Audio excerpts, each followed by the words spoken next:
Commission के हवाले से इमरान खान साहब को सबसे ज़्यादा एतराज़ात हैं और चीफ इलेक्शन कमिश्नर को इमरान खान साहब ने साफ कहा था कि हम किसी कंसेंसस पे पहुंच नहीं पा रहे थे। एक्चुअली होता ऐसे है कि हुकूमत और अपोजिशन मिलकर एक नाम फाइनल करती है और उसको चीफ इलेक्शन कमिश्नर लगा देती है। ऐसे ही सूबों में भी लगते हैं जो सूबाई होते हैं। तो यहाँ पे कोई कंसेंसस हो नहीं पा रहा था, तो एस्टेब्लिशमेंट की जानिब से ये नाम आया सिकंदर सुल्तान राजा का। इमरान खान साहब ने बताया कि उन्होंने कहा कि ये तो नून लीग का आदमी है, हमारे लिए तो मसले पैदा कर देगा। तो ये कहा गया नहीं, ये बिल्कुल न्यूट्रल रहेगा और न्यूट्रलिटी के साथ चीज़ें करेगा और तमाम पॉलिटिकल पार्टीज़ को एक नज़र से देखेगा। तो इमरान खान साहब ने कहा ठीक है, ईवीएम के ऊपर भी काम करना चाहिए इसको और ओवरसीज़ पाकिस्तानियों को वोटर का हक भी मिलना चाहिए वोट डालने का। तो ये सारा काम अगर ये बंदा कर दे तो अच्छी बात है। उसको लेकर आए और उसके बाद फिर देखा हमने वो तमाशा कि वो आदमी कहीं से अहकामात लेकर चलता है, इंडिपेंडेंटली वो काम कर ही नहीं पाया। इस किस्म के उसके ऊपर इल्ज़ामात लगते रहे। अब फवाद चौधरी साहब ने कहा है कि पाकिस्तान तहरीक इंसाफ ने chief election commissioner Sikandar Sultan Raja के खिलाफ एक और रेफरेंस दायर करने का फैसला किया। एक रेफरेंस पहले दायर कर चुके हैं, एक और रेफरेंस दायर करने का फैसला किया। वो ये अब क्यों कर रहे हैं? वो इसलिए कर रहे हैं कि सिकंदर सुल्तान राजा साहब ने गुज़िश्ता चंद महीनों में जिस तरह इंतखाबात के साथ किया है, जिस किस्म की चीज़ें की हैं, मनपसंद हल्के चुनकर उनके अंदर जो है वो इंतखाबात करवाए गए, फिर किस तरीके से इमरान खान साहब को नाअहल करने की कोशिश की गई, बल्कि किया गया, और अभी भी इमरान खान साहब को नाअहल करने पर तुले हुए हैं। इंतखाबात को डिले पर डिले करते चले जा रहे हैं। अदालती अहकामात के बावजूद इंतखाबात करवाने में नाकाम रहे। अब ये सारी चीज़ें इकट्ठी की जाएंगी और मज़ीद कुछ चीज़ें पाकिस्तान तहरीक इंसाफ के पास हैं, तो उन सबको इकट्ठा करके एक नया रेफरेंस दायर करने का फ़ैसला किया गया है। देखते हैं कब तक दायर करते हैं और कितना सॉलिड होता है, जिसकी बुनियाद के ऊपर कोई कार्रवाई हो सकती है या नहीं हो सकती। दूसरी जानिब पाकिस्तान तहरीक इंसाफ ने, मैंने आपको थोड़े दिन पहले कहा था कि वाइट पेपर जारी करने। वाइट पेपर ये होता है कि टोटल कारकर्दगी सामने आ जाए कि एक हुकूमत जो है उसने क्या किया। किसी ख़ास मैदान में भी वाइट पेपर हो सकता है, मुकम्मल कारकर्दगी के ऊपर भी हो सकता है, लेकिन ये दो चीज़ों के ऊपर पाकिस्तान तहरीक इंसाफ वाइट पेपर जारी कर रही है। 3 जनवरी को मंगल वाले दिन मईशत के ऊपर एक वाइट पेपर जारी किया जाएगा, जबकि 5 जनवरी को जुमेरात वाले दिन इंसानी हुकूक और कानून की हुक्मरानी पर एक वाइट पेपर जारी किया जाएगा। और ये दो चीज़ें ऐसी हैं जिसमें बहुत तबाही फेरी है मौजूदा इंपोर्टेड हुकूमत ने। नंबर 1, मईशत में बहुत बुरी तरह तबाह किया। मेरे पास एक बड़ी कंप्रीहेंसिव रिपोर्ट और ख़बर मौजूद है जो मैंने अभी आपको देनी है इस व्लॉग में। तो एक तो मईशत और दूसरा इंसानी हुकूक के ऊपर उन्होंने बड़ी तबाही फेरी। लोगों को नंगा किया, टॉर्चर किया, करंट लगाए, उनकी वीडियोज़ बनाई, गिरफ्तारियाँ की, दर्जनों मुकदमात एक बंदे के ऊपर दर्ज कर दिए। सहाफ़ियों पे को 50 से ज़्यादा मुकदमे दर्ज कर दिए और पकड़ा, टॉर्चर भी किया। आम सोशल मीडिया एक्टिविस्ट को उठा उठा के उनको मारा बहुत ज़्यादा। ये सारा कुछ किया गया है। अभी इमरान खान साहब के ऊपर एक और एलिगेशन लग रहा है, लेकिन वो चीज़ें मैं बाद में आता हूँ। वाइट पेपर्स के ऊपर भी हम बात करेंगे बाद में, लेकिन पहले जो हुकूमत है उसने इनकार कर दिया है पाकिस्तान की एस्टेब्लिशमेंट को कि हमने अब मज़ीद ऐसे फ़ैसले नहीं करने जो पाकिस्तान की मईशत के लिए बहुत ज़रूरी है। यानी पाकिस्तान की मईशत इस वक्त ऐसी जगह पे पहुंच गई है जहां से उसको रेस्क्यू किया जाना है, और रेस्क्यू करने के लिए आईएमएफ की ज़रूरत है। आईएमएफ कड़ी शराइत के ऊपर पाकिस्तान को पैसा देगा और मौजूदा बदतरीन सूरत हाल से निकालने के लिए एक रोड मैप देगा। वो रोड मैप अब ज़्यादा मुश्किल होगा। इमरान खान साहब के दौरे हुकूमत में वो रोड मैप उतना मुश्किल नहीं था और वो परफॉर्म भी करके दिखा रहे थे और किसी ना किसी तरह निकल रहे थे। तो तब रोला डाला गया कि बहुत महंगाई है, बहुत ख़राबी है।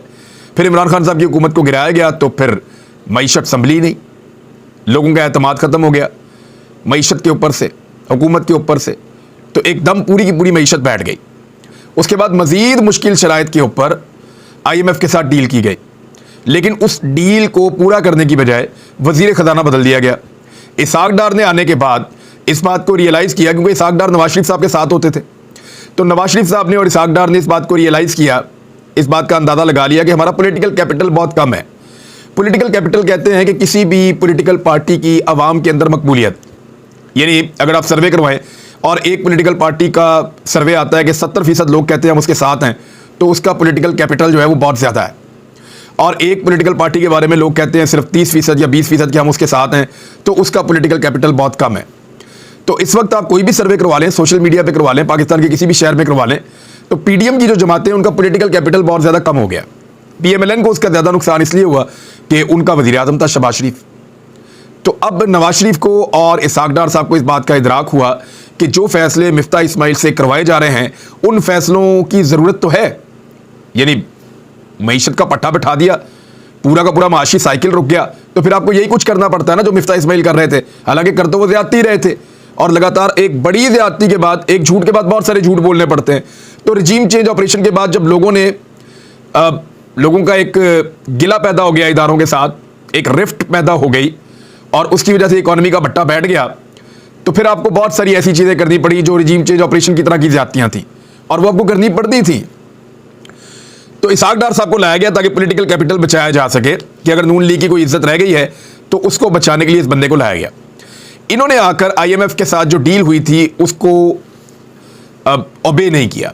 यानी उन्होंने जो कहा था, जो कुछ उनके अहकामात थे या जो चीज़ें तय हो गई थी, उन चीज़ों के ऊपर अमल दरामद रोक दिया इसहाक डार ने आने के बाद। एक इसहाक डार ने पेट्रोलियम मसनूआत की इन्होंने वादा किया था कि कीमतें बहुत ज़्यादा बढ़ाएंगे, हालांकि इनको कम करनी चाहिए थी। अवाम से वादा किया होता हम कम करेंगे, 70 रुपये लीटर कर देंगे, और IMF से वादा किया था हम 300 रुपये लीटर पे ले जाएंगे, 250 रुपये लीटर पे ले जाएंगे। तो IMF वाला मुआहदा तो पूरा कर रहे थे, अवाम वाला मुआहदा उन्होंने पूरा नहीं किया। अच्छा, बाद में ये किया कि अवाम को भी लटका दिया और IMF को भी लटका दिया, दोनों को नाराज कर लिया। फिर जो एक्सचेंज रेट के ऊपर डार साहब की जिद थी कि मैं 200 रुपये का डॉलर करूंगा, तो वो 200 रुपये का करने के चक्कर के अंदर वो 225 पे लाकर उन्होंने रोक दिया। और पाकिस्तान की तारीख में, दुनिया में कभी ऐसा नहीं होता कि किसी मुल्क के अंदर, यानी दिवालिया ही कोई मुल्क हो रहा हो तो ऐसा होता है कि 35 रुपए का एक्सचेंज रेट का फर्क हो। यानी बैंक के अंदर जो है 1-2 रुपए का तो होता ही है, बैंक के अंदर जो है वो 225 का और बैंक के बाहर जो है वो 260 का, ऐसा तो कभी नहीं होता। ये हुआ पाकिस्तान के अंदर इसहाक डार साहब की जिद की वजह से कि मैंने डॉलर कम रख के दिखा। पॉलिटिकल कैपिटल नहीं है, वो जाया नहीं कर सकते। तो हुकूमत ने साफ इनकार कर दिया है कि हम ये नहीं कर सकते, हमारे पास इतनी हैसियत नहीं है कि हम मजीद ऐसे फैसले करें जिनसे पाकिस्तान की मईशत बचे। यानी IMF की जो शराइत है पहले वाली हम पूरी नहीं कर पा रहे, अगर हम उनके साथ फिर जाते हैं और वो नई शराइत सामने रखते हैं तो हम मजीद शराइत भी पूरी नहीं कर पाएंगे। हुकूमत ने हाथ खड़े कर दिए हैं और हुकूमत ने उसकी कुछ वजूहात बताई और वजूहात जायज़ हैं। एक तो इम्पोर्टेंट हुकूमत ने यह कहा कि जी पाकिस्तान में किसी वक्त भी इलेक्शन आ सकते हैं, और इमरान खान साहब अगर 2 असम्बलियाँ तहलील करने में कामयाब हो जाते हैं तो फिर तो फौरी तौर पे इलेक्शन में जाना पड़ेगा 3 महीने के बाद। और ऐसी सूरत हाल के अंदर हम कैसे इस तरह के फैसले कर सकते हैं जिनसे हम मईशत को बचाएं, क्योंकि जब मईशत को बचाएंगे तो पब्लिक को तो झटका लगेगा और हमारे पास पॉलिटिकल कैपिटल नहीं है, हमारी मकबूलियत खत्म हो गई है। यानी एक पॉलिटिकल पार्टी के बाद अगर 70% का पॉलिटिकल कैपिटल है तो वो मुश्किल फैसले करके उसको 50% पे ले आए तो चलो कोई नहीं, उसने कुछ कुर्बानी दी है, कुछ उसने अपनी मकबूलियत कम की है, लेकिन उसने मुल्क के लिए कुछ बेहतर फैसले भी कर दिए। अब उनका पॉलिटिकल कैपिटल 10-15% पे खड़ा हुआ है। जहां इलेक्शन होता है 13 जमातें मिलकर जो है वो 20% सीटें नहीं जीत सकती। तो ऐसी सूरत हाल में कैसे वो इस तरह के फैसले कर सकते हैं, उन्होंने साफ कहा। दूसरा, उन्होंने कहा कि 2-3 चीजें ऐसी हैं जो अगर की जाएं तो फिर हम ये फैसले ले सकेंगे। नंबर 1, उन्होंने कहा है कि इलेक्शन जो है उसको रोक दिया जाए, यानी पाकिस्तान में इलेक्शन ना करवाया जाए और ये मुद्दत पूरी होने के बाद मजीद 1 साल तक इलेक्शन ना करवाया जाए। अगर ये हो जाता है तो फिर हम ये फैसले सारे लेंगे और हालात बेहतर, और इसकी गारंटी हमें चाहिए। ये ना हो बीच में कि इलेक्शन टाइम पे हो जाए और हम ये सारे फैसले कर चुके हों, लोगों की नज़र में हमारी इज्जत खत्म हो गई हो, और फिर वैसे तो वो रही तो नहीं, लेकिन फिर भी अगर रही से इज्जत भी खत्म हो गई तो फिर हम इलेक्शन में कैसे जाएंगे।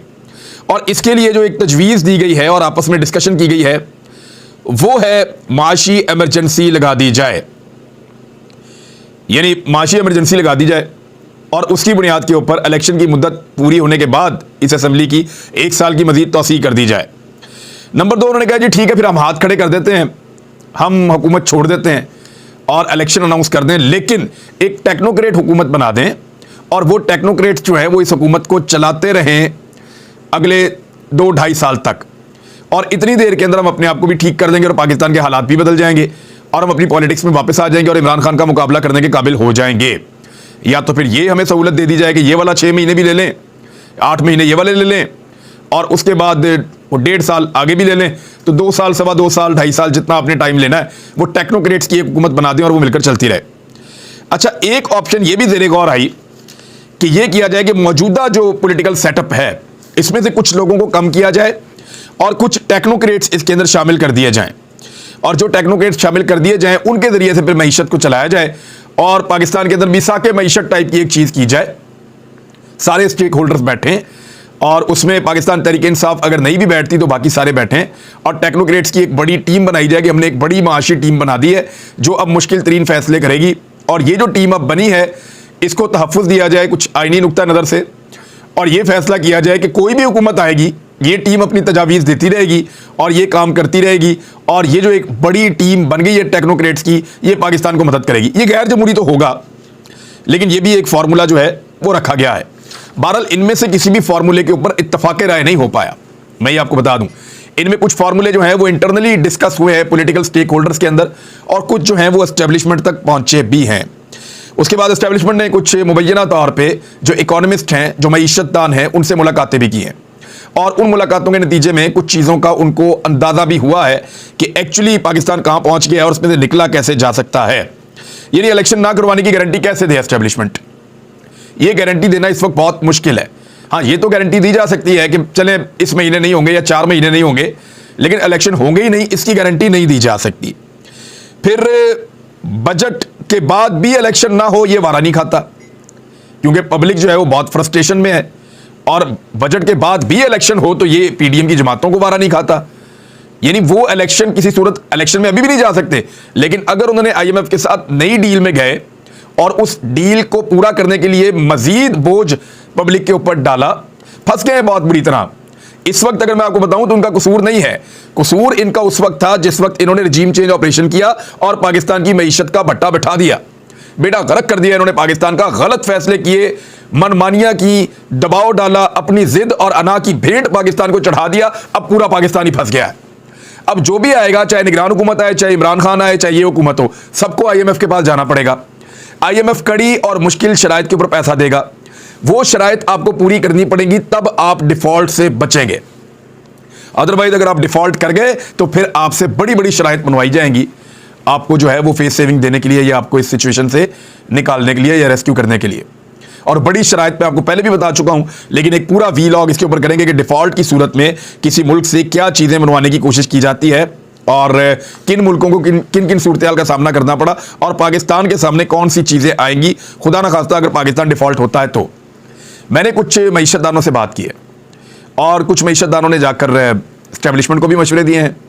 हुकूमती और अपोजिशन के कैंपों में भी मईशतदानों से बातचीत की जा रही है। यानी इस वक्त तमाम पॉलिटिकल पार्टीज मईशत को समझना चाहती हैं और वो जितने भी माहिरीन हैं उन सबसे बातचीत कर रही हैं। सबसे ज़्यादा सरगर्म जो इस वक्त लोग हैं वो मईशत को समझने वाले लोग हैं और अपने अपने फार्मूले मार्केट में दे रहे हैं कि ये किया जाए तो पाकिस्तान बच सकता है।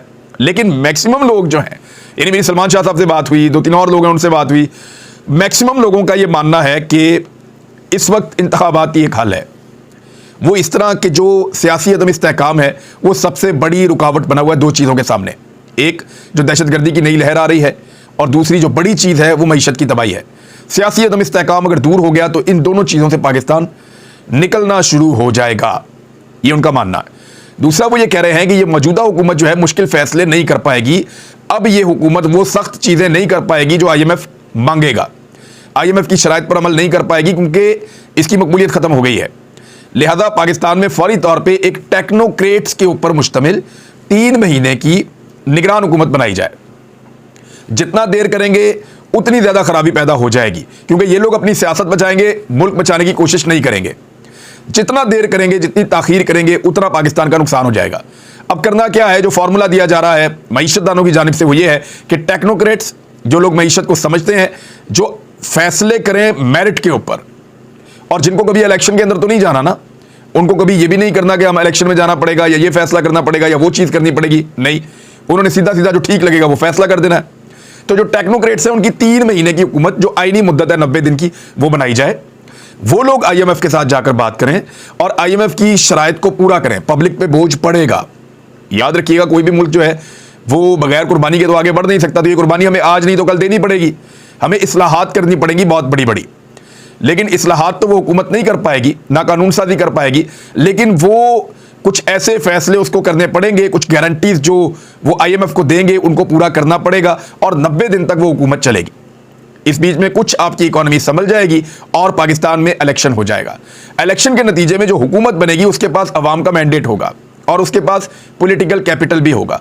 वो पहले दिन से अगर पब्लिक को बताए कि हमारे इतने साल बहुत मुश्किल हैं, मौज मस्ती अब नहीं चलेगी, हमें रिफॉर्म्स करनी पड़ेंगी, हमें एनर्जी की चोरी भी रोकनी पड़ेगी, हमें हर तरह की 2 नंबरी पाकिस्तान में रोकनी पड़ेगी, हर तरह की अय्याशी हमें बंद करनी पड़ेगी, बड़े बड़े मेगा प्रोजेक्ट्स को हमें छोड़ना पड़ेगा, हमें अपनी एनर्जी के सोर्सेज पे इन्हिसार करना पड़ेगा और पूरा एक पैराडाइम शिफ्ट होगा, पाकिस्तान में इस्लाहात आएंगी तो फिर पाकिस्तान बेहतरी की तरफ जा सकेगा।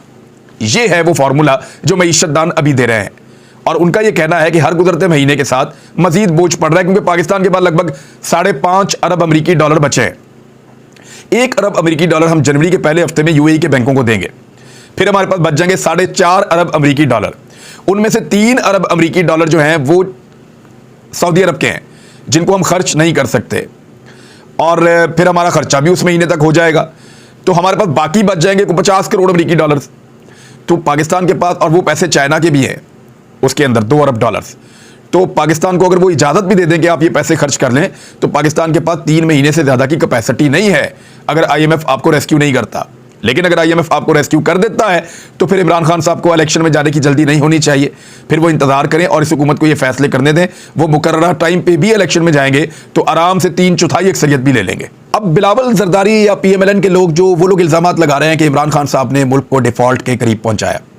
देखिए, ये प्रोपेगेंडा अब किया जाएगा, लेकिन लोग इस पे एतबार नहीं करेंगे, क्योंकि 8 महीने पहले पाकिस्तान कैसा था लोगों को याद है। रिकॉर्ड एक्सपोर्ट्स हो रही थी, रिकॉर्ड टैक्स कलेक्शन हो रही थी, रिकॉर्ड बाहर से ओवरसीज पाकिस्तानी पैसा भेज रहे थे, रेमिटेंसेस। पाकिस्तान के अंदर आईटी शोबा बहुत तेज़ी से आगे जा रहा था। 6% की शरह के नज़दीक पाकिस्तान 2 साल से लगातार तरक्की कर रहा था। महंगाई जो है वो 11%, 13%, 9% इस तरह रही है, और अब जो है वो 26%, 25% वो यहाँ पहुँची हुई है, बल्कि बाद औक़ात इससे भी ज़्यादा हो जाती है। तो लोगों को अच्छी तरह पता है कि रोज़गार इमरान खान साहब के दौरे हुकूमत में हर साल 18,50,000 लोगों को रोज़गार, नए लोगों को रोज़गार मिल रहा था, जबकि इस हुकूमत के आने के बाद पिछले 7 महीनों के अंदर, 8 महीनों के अंदर लगभग 2 मिलियन से ज़्यादा, यानी 20 लाख से ज़्यादा लोग बेरोज़गार हो गए हैं। तो लोगों को यकीन नहीं आएगा इस बात पर, अब कोई और नैरेटिव बेचना पड़ेगा। अब तक इतनी, अपना ख्याल रखिएगा, अपने चैनल का भी। अल्लाह हाफ़िज़।